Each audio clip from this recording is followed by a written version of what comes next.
Hello guys, അപ്പോൾ ഇന്ന് എൻ്റെ കയ്യിലുള്ളത് കുറച്ച് മാമൂലാണ് കേട്ടോ. സൗദിയിൽ ഇത് അധികം ആൾക്കാർ കഴിക്കുന്ന ഒരു സാധനം തന്നെയാണ് കേട്ടോ ഈ മാമൂല്. ഈത്തപ്പഴം ഉള്ളിൽ സ്റ്റഫ് ചെയ്തിട്ടുള്ള കുക്കീസാണ് കേട്ടോ ഇത്. ഈ കുക്കീസ് കിട്ടുന്ന പല ഷോപ്പുകളുണ്ട്. മാത്രമല്ല നമുക്ക് സൂപ്പർ മാർക്കറ്റിൽ നിന്നും ചെറിയ പാക്കുകളിൽ വാങ്ങാനും കിട്ടും കേട്ടോ.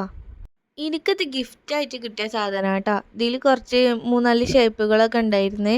ഓരോ ഷേപ്പും ഓരോ ടേസ്റ്റിലാട്ടോ. പക്ഷെ ഉള്ളിൽ വരുന്ന ഫില്ലിങ് ഈത്തപ്പഴത്തിൻ്റെ ആവും. എനിക്കിത് ഭയങ്കര ഇഷ്ടമാണ് കേട്ടോ. ഞാനും ഇടയ്ക്കിത് വാങ്ങാറുണ്ട്. പക്ഷേ ഷോപ്പിൽ നിന്നൊന്നുമല്ല, സാധാ നമ്മൾ സൂപ്പർ മാർക്കറ്റിലൊക്കെ പോയിട്ട് അങ്ങനെ വാങ്ങാറുള്ള സാധനം തന്നെയാണ് കേട്ടോ. പക്ഷേ ഇത് ഭയങ്കര സോഫ്റ്റായിട്ട് ഭയങ്കര ടേസ്റ്റ് ആയിരുന്നു കേട്ടോ. നമ്മൾ ബട്ടർ കുക്കീസ് ഇല്ലേ, സോഫ്റ്റ് ആയിട്ടുള്ള, അതിൻ്റെ ഉള്ളിൽ ഈത്തപ്പഴത്തിൻ്റെ ഫില്ലിങ് വന്നാൽ അങ്ങനെ ഉണ്ടാവും, അതുപോലെ ആയിരുന്നു കേട്ടത്.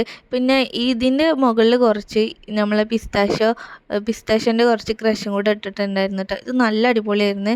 പിന്നെ ഇത് എൻ്റെ കയ്യിൽ നിന്ന് പൊട്ടിപ്പോയൊരു സാധനമാണ് കേട്ടോ. പൊട്ടിപ്പോയ കുക്കീസിൻ്റെ ഉള്ളിൽ ഫില്ലിംഗ് ആയിട്ടുള്ള നമ്മൾ ടോഫി ആയിരുന്നു കേട്ടോ. പിന്നെ ഇത് നമ്മൾ നോർമലി ഷോപ്പിൽ നിന്നൊക്കെ വാങ്ങാൻ കിട്ടുന്ന ഒരു മാമൂല് തന്നെ കേട്ടോ. ഇതിന് 1 റിയാലൊക്കെ 1.50 റിയാലൊക്കെ വരുന്നുള്ളൂ.